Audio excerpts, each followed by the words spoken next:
तुम्हारे काम में अड़चनें इसलिए आ रही हैं क्योंकि उस काम को मैं पूरा अपने तरीके से करवा रहा हूँ और इस बार वो काम इतने अच्छे तरीके से पूरा होगा कि तुम्हें जो चाहिए उससे वो तुम्हें हासिल हो जाएगा। पहले दिन ही डरने के बाद भी तुमने बहुत हिम्मत दिखाई है, आगे भी ऐसे ही हिम्मत बनाए रखना। अगर मन में इच्छा प्रबल होना तो मैं उसे पूरी ज़रूर करता हूँ, क्योंकि मैं जानता हूँ कि तुम्हारा व्यवहार कैसा है, क्या तुम्हें पसंद है क्या नापसंद है। लेकिन अब जब तक तुम्हारा काम पूरा नहीं होता तुम किसी से कुछ भी नहीं कहोगे। ये आदत तुम हमेशा के लिए डाल लो।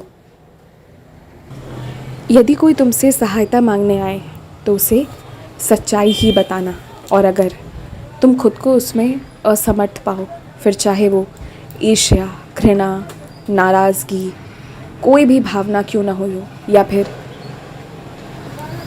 भूतकाल में हुए किसी दुखद घटना के कारण तुम उसकी सहायता नहीं करना चाहते हो, तो फिर उसे सीधे सीधे इनकार कर देना। इनकार करने में कोई बुराई नहीं है, लेकिन किसी को जानबूझकर गलत रास्ता दिखाने में बुराई होती है। इसलिए तुम केवल इस बात का ध्यान रखना, मैं तुमसे ये नहीं कहता कि जिन्होंने तुम्हारा बहुत कुछ बिगाड़ दिया है तुम हर बार उन्हें सच्चाई का मार्ग बताओ, लेकिन तुम उन्हें गलत भी मत बताओ।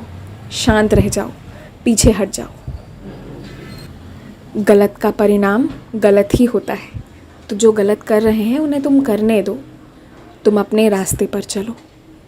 और कभी कभी जब तुम सच्चाई पूरी दुनिया के सामने उजागर करना चाहते हो ना, तो श्रद्धा और सबूरी इन दोनों का साथ लेना पड़ता है। बिना प्रमाण के एक पल में शोर मचाने से कुछ नहीं होता। अगर तुम बहुत ध्यान देकर देखो ना, तो उस समस्या का समाधान वहीं पर है जहाँ तुम खोज रहे हो। पर ध्यान देकर देखो, सबूरी से देखो, और तुम क्या कर रहे हो ना उसे कानों कान किसी को भनक तक मत पड़ने दो। तुम बहादुर हो, तुम करो। और एक बात जानते हो, जानबूझकर यदि कोई तुम्हें कुछ गलत बताए या गलत सिखाने की कोशिश करेगा, तो फिर उसके शरीर पर, उसके मुख पर उसका नियंत्रण होगा ही नहीं।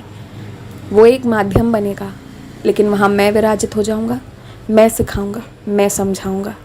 इसलिए तुम निश्चिंत होकर जाओ, तुम्हारी जान को कोई खतरा नहीं है। खुश रहो।